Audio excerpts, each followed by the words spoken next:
Hey everyone, Black Marla is back with a fresh batch of chilling tales. If you enjoy this video, don't forget to like, comment, and subscribe. Enjoy the video. The Christmas Eve Fog. I should probably start by introducing myself. My name is Mila, and I'm a researcher at the University of New York. My work focuses on folklore and urban legends, those strange, half-forgotten stories that linger in the cracks of small towns and remote villages. I've always been drawn to the mystery of them, the way they reflect the fears, hopes, and imagination of the people who tell them. This trip was supposed to be a quick, pleasant detour before heading home for Christmas.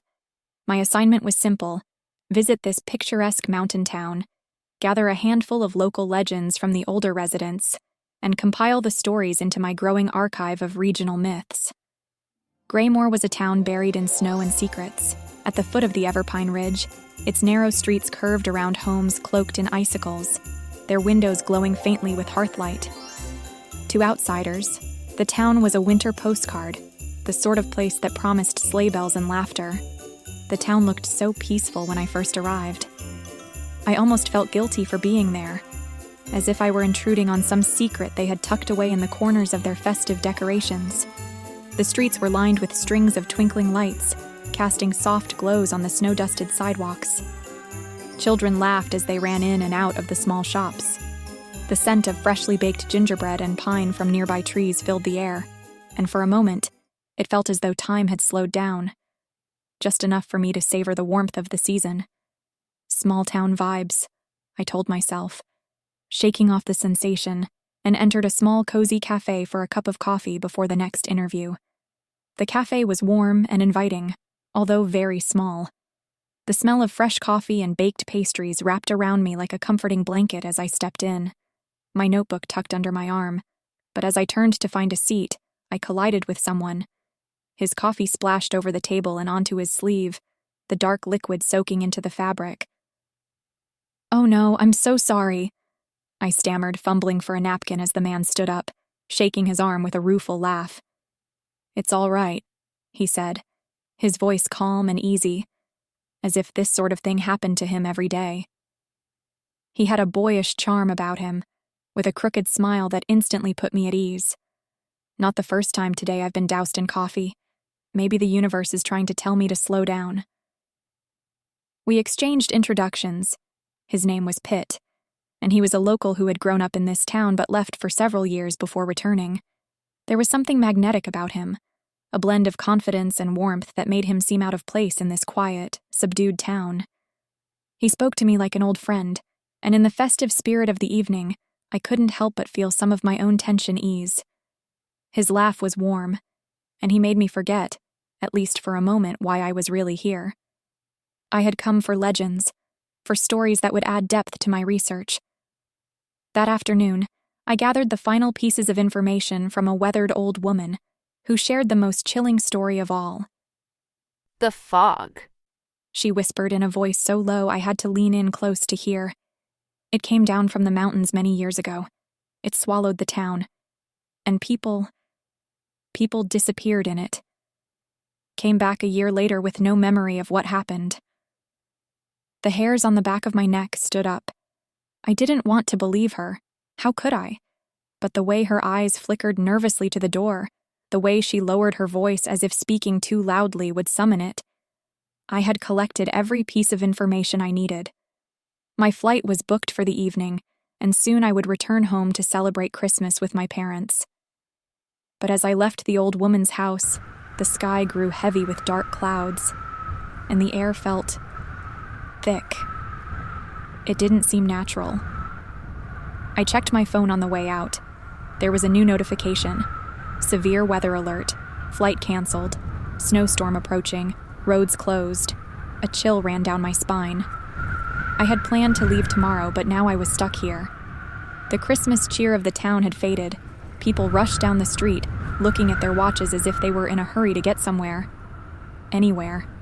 The festive lights that had once seemed so comforting now appeared cold, artificial, like something that had been thrown together just for show. The streets emptied quickly. I felt a pang of discomfort, like I was walking through an abandoned set. Even the shops were closing earlier than usual, their lights dimming as though they were anticipating something I couldn't understand. I pushed open the door of the nearest store, the last one open in the town. The bells above the door jingled hollowly. Inside, the shelves were stocked with Christmas treats, holiday decorations, and snow globes. The man behind the counter looked up at me, his face pale and tight with anxiety. "Not much left, I'm afraid," he said, his voice hurried. He darted his eyes to the clock above the door. "I was hoping to find a place to stay for the night," I said, glancing around at the empty aisles. "Do you know anywhere nearby?" The shopkeeper's fingers trembled slightly as he wiped his hands on his apron, his gaze flicking nervously to the window. "You should probably get inside. The storm's coming fast. You don't want to be out there when it hits." Before I could ask more questions, someone approached the counter and there he was, Pitt, the man I had met in the cafe. He was holding 2 canisters of water and frozen pizzas. "I think she's looking for a place to stay," he said, smiling warmly at the shopkeeper. "I can take her in." I hesitated, unsure if I should trust him. But the storm outside loomed large in my mind, and it would be safer to stay with someone I knew than wander the empty streets. We left the store together, the sound of the door closing behind us far too loud in the sudden stillness. A strange silence had fallen over the town. The storm had stopped so abruptly, it almost felt like we were in some suspended moment between 2 worlds. It was unnerving. I glanced at the man, trying to ignore the sudden knot in my stomach. "What's going on?" I asked, my voice quieter than usual. He didn't answer right away. His eyes darted around, scanning the streets. I followed his gaze, noticing how the usual bustle had turned to an eerie stillness. Not even the wind stirred the branches of the nearby trees. We reached the car, and just as I was about to open the door, I heard something. Something low, almost like a hum coming from the distance. It was hard to tell if it was the wind or something else, but the air felt wrong. Before I could ask him about it, the fog descended from the mountains. It started from the mountains, creeping down the streets like a living thing. At first it was just a wisp, a thin veil of mist curling in on itself. But then it thickened, swirling in waves, until it completely consumed the street. I gasped, feeling an icy chill prickling at the back of my neck. The fog wasn't just cold, it was suffocating. It was like the air had turned solid, pressing against me from all sides. The light from the street lamps barely cut through it. Then I saw it, the lightning. Not from the sky, but from within the fog itself. Streaks of blue and white crackled through the mist like veins of some terrible power. It was beautiful and terrifying. We turned to run. Pitt grabbed my wrist, pulling me along as the fog swept around us. The air was thick with electricity, and I could feel it buzzing under my skin. But there was something else too. Something I couldn't place. A pressure in my chest, a sense of being drawn into something I couldn't escape. We ran back to the supermarket, but the fog closed in too quickly. 2 young guys and a woman had stopped, standing in the mist as though they didn't understand what was happening. I saw one man scream as he was swallowed up, his body vanishing into the swirling clouds. The others just stared, as if hypnotized. "Mila, run!" The Pitt's voice was urgent. He pulled me along as the fog seemed to swallow the world whole. Then silence. The fog got me. I don't know how long I wandered, lost in the fog, calling for Pitt, calling for anyone. The air felt dead, like time itself had stopped. There was no sound, no movement, just me, alone, surrounded by nothing. Soon the fog began to clear. I found myself standing back at the parking lot near the supermarket. It was as though I had never left. But something had changed. I wasn't alone. The people who had disappeared were there too, standing in confusion, just as lost as I felt. They seemed dazed, like they had just woken up from a long sleep. And then, there he was, the man from the cafe. "Mila." His voice cracked, his face pale and full of fear. "Where have you been?" Where were you? It didn't take long for Pitt to explain, though I barely understood his words. A year. I had been gone for a year. It felt impossible. I looked around, feeling a strange nausea rise in my throat.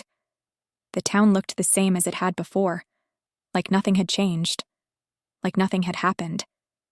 People were leaving the supermarket, chatting like it was just another Christmas Eve, their arms full of groceries. I felt disconnected, out of place, like I didn't belong here anymore. Pitt took me to his place. I had to call my parents. Pitt told me that they came to Graymore right after my disappearance and took part in the searching. Pitt also told me that there were 5 people got missing that day. I believe all of them reappeared today. When I went to the bathroom to calm down, I stared into the mirror. I didn't look any different, but there was something strange. I couldn't place it. Something in my reflection wasn't right. I reached into my pocket. I wasn't sure why, but there, nestled against the fabric of my jeans, was a small, smooth glass orb with a chain. Inside it, swirling fog and flashes of lightning, same as I saw inside the big fog last year. What is this? How had it gotten there, and why do I feel like I need to keep this small thing in a secret now?